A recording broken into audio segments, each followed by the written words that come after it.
Good morning, TAM sisters. My name is Kim Palmer. I'm an admin on the Addicts Mom, and today I'm here with Sandy Swenson, author of The Joey Song and Tending Dandelions and Honest Meditations for Mothers with Addicted Children. Sandy, you've actually been a member of TAM since 2014. It's a long time. Can you share with me how you found TAM? What led you to the group? Well, good morning, Kim, and I'm happy to be here. And yes, I've been here since 2014, and seems like forever ago. And of course, the name The Addict's Mom, that was me, still is me. And I was just drawn right to the group because I was starving to connect with other moms in the same position, and this was the place. Exactly. I understand that too. I searched the internet for that sort of thing, and boom, that's awesome. Um, your first book, The Joey Song, has a copyright of 2014.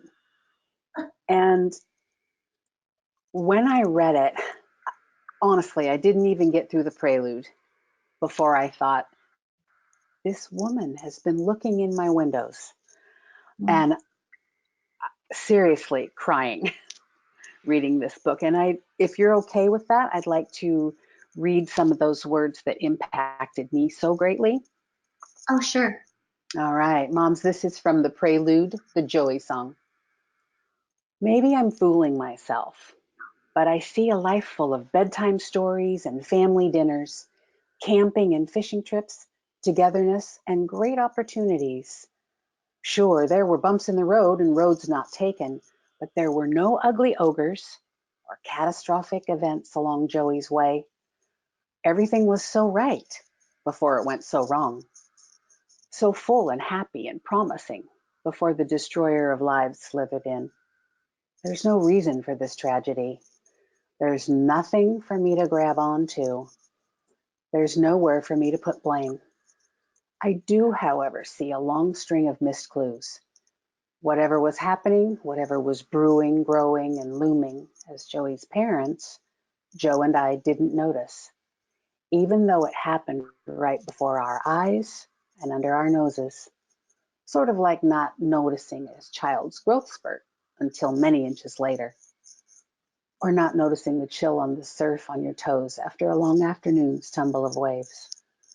The pain of Joey's addiction had taken a toll on all of us, his father Joe, brother Rick, and me over the past several years.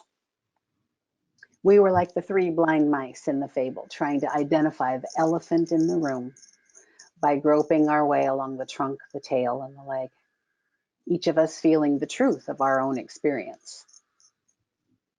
And I'm kind of paraphrasing here. More often than not, Joey is that elephant, and he's in our living room. Joe keeps reality at bay with loud laughs, big dreams, and running races. Rick, after so many years of little brotherhood, can pretend he's an only child to escape the drama of overdose, arrest, and chaos. And and this is the phrase that totally cut me to the heart, and I disturb everyone's peace by talking about everything until it hurts all of us with every breath. I was positive that you knew me inside out. So, how in the world did you come to put your heart, your raw feelings on paper like that? A friend had suggested to me after I was going crazy that I should start writing in a journal, which I had never done. And that was the best thing I ever did because I could get it somewhat off of my heart and head. And I knew that I could go look at it if I ever needed to, which I never did. But then I didn't have to carry everything around, which I was doing, every word, thought, behavior that my son did. So I was trying to always piece things together. But as I was writing, which is such a helpful tool for me, was as I was writing, and it was just a big old jumble of words, no punctuation or clever phrases, but I was thinking things through in a different way by writing it down and putting together my thoughts, deep understanding of things.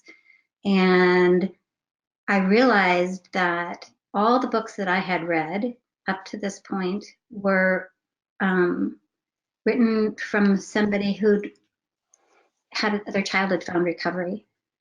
And here I was, years into writing my journal, and it occurred to me that we weren't in recovery. And what was wrong with this picture? Because I've loved my son just as much as everybody else. I've gotten my hands in there trying to do things just as everybody else, as much as everybody else. And yet we weren't getting better here. And I wanted to write that story, that so many of us are in that place where our child doesn't find recovery, but it doesn't mean that our love is a failure. And I wanted, yeah, and too often, of course, we feel like that. We're judged by so many people. Our harshest critic, of course, is ourselves. And also the addict is very often very harshly critical of the mother. And I wanted it to be written as a story as it happened. Not that I had the knowledge before I had it. I did a lot of stupid things along the way, and I wanted to write the story in the order that it happened. My younger son reread the book recently, and he said, Mom, when you read that book, you keep just saying, why is she doing that? It's so clear, that she shouldn't be doing that, but it's not so clear when you're living it. And I had to write the story, the truth, the real, from the heart mom experience, because I needed to touch other moms in the same place I was, that we're doing the best we can with this disease that not even the professionals have figured out yet. And they're not doing it with maternal instincts tripping them up all the whole way. And that even if there's not a recovery with the child, there can be a recovery with the parent. And the most important message being that our love is not a failure. Absolutely true. Thank you for that. I can see the emotion on your face.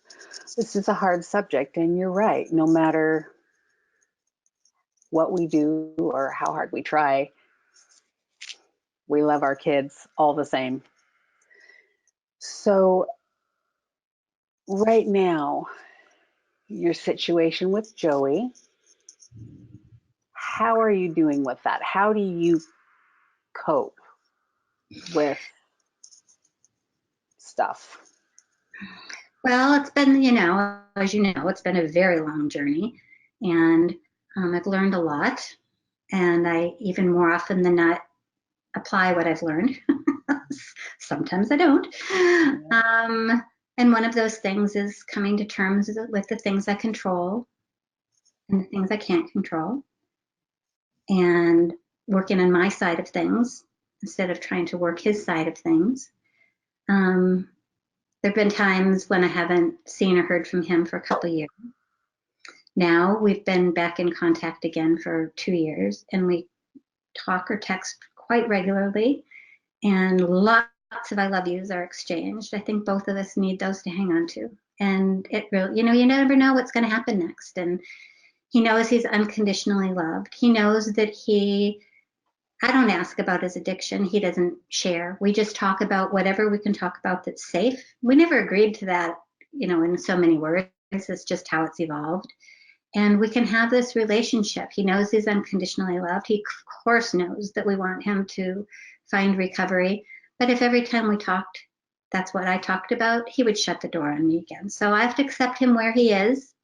And actually, I don't even really quite know where that is, other than the fact that we love each other and we have a communication. And I'm really thrilled with that because it's been not so good before. So, just focusing on my part of things and being an example of, as hard as it is to stay on the right path, and to also, he's aware that I do what I do, and he knows that the reason that I'm doing what I do is because I love him. And that's kind of a big message. He knows I'm out there trying to change the way people see addiction because I can't control him. Right. Darn it. But maybe I can change other people's journey and the way they look at him and the way he looks at himself by speaking out about addiction and helping people to understand that it truly is a disease. So he knows that. So and it helps me to be able to do something, but my side of something. Does that make sense? Absolutely, it does. It sounds like you're working your own recovery very strongly. Not that we don't relapse ourselves, of course. I always like to say, and I do, I've learned and I follow all the things that I've learned, except when I don't, because there's plenty of those times. So true. So true. So you're in different states, am I assuming? You've recently moved, I I did. I recently moved understand. from Yeah. Texas to Minnesota, and then he lives in Florida. Ooh, so geographically a ways away from each other. Yeah, yeah. It's been a long Yeah. time. A little bit apart. Yeah. Um, the Joey song, it's huge. So many people have read it. Our TAM moms post clips of it now and then. And it's just, thank you. It's amazing what you've done. You've given us a glimpse into your life, and sharing your story with the world is incredible.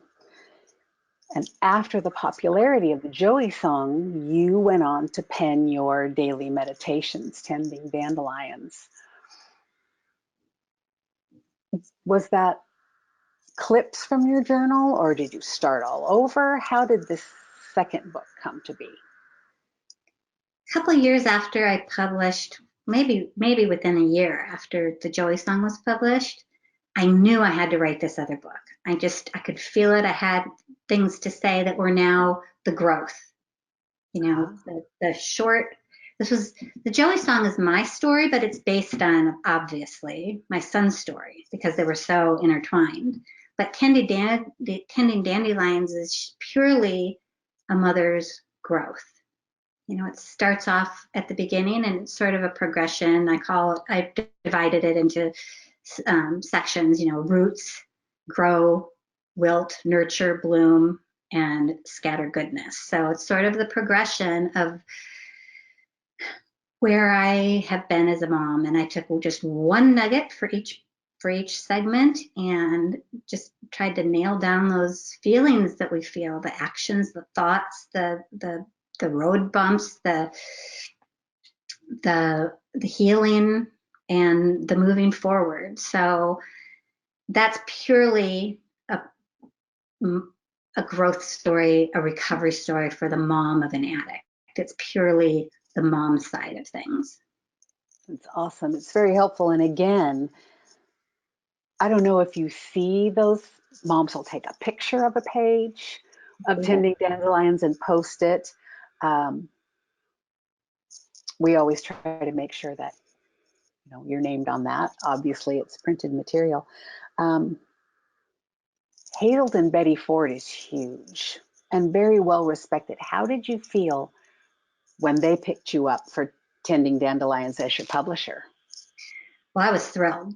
They were the first ones I sent it to because I just had in my mind that this would be just the right thing for them. So I didn't actually even send it to anyone else yet. I just went right to them first. And Mm-hmm. so I was thrilled at the time. They were at the same time, coincidentally, that I sent that to them, they were now expanding their resources and outreach to mothers of addicted children specifically. They had realized the importance and the importance of a family recovery, but particularly a mother's recovery, because statistically, mothers are the ones who most often end up being the ones who reach out to the treatment centers. They're the ones searching for, not that dads don't too, but just statistically, that just seems to be the way. And they realize this is a group that needs, a help and support as much as somebody suffering with addiction. And so it was just coincidentally, my manuscript landed on their desk at the same time that they were starting to add this as a major focus of their treatment, because, it's the whole family thing. Yeah, absolutely. I TAM is such a huge piece of that, I think. I'm certainly not aware of all the World Wide Web, but I feel like it's kind of the breakthrough website for moms to talk and even to make addiction aware to the general public. And I hope you feel the same way. I know that it's helped me grow tremendously. Um, I think and they were, as really, you say, the breakthrough. The Addict's Mom was my first foray into online, actually connecting with, oh my gosh, there's people like me out there. I mean, it really changed everything. yeah, me too. I'm not crazy. Well, Yeah. that's subjective apparently, but I knew I wasn't technically crazy anymore. Um, that union with Hazelden then come to be about tending dandelions has led you down an up path. You are a busy lady. Tell us about that next venture. Well, I'm going to squeak in. There's another one in between there. I did an app that's like tending dandelions, only it's different material, but it's like tending dandelions, but it's on an app form instead of a book. So it's different Oh, material, wow. but similar. So that's sneaked in there. You are busy indeed. Well, then the latest venture is mompower.org. And so I presented the idea of there's nothing of all the resources out there. There's so many now, there certainly wasn't back in the day, of when somebody goes online to look, just, now you can be overwhelmed with so many different things. And I wanted to sort of curate all the best of the best. So moms would have a place to go to. You know how at the beginning you're just completely overwhelmed and scared and don't know what's safe and where to go. And so I wanted to have a place where moms could go to find the resources that they need, including, of course, the Addict's Mom and other support groups and articles written by other moms, some of whom are authors, but we do just guest mom articles. So from a mother's perspective, because we have so much to share with each other. And it's a very calming website. I wanted it not to be all flashy and tons of, peripheral stuff going on, because we have enough of that going on. It needed to be soothing and calming. And I wanted it not to be full of advertisements. I wanted it to be really by moms and for moms. And that was the whole entire goal for this. And Hazelden graciously is underwriting it.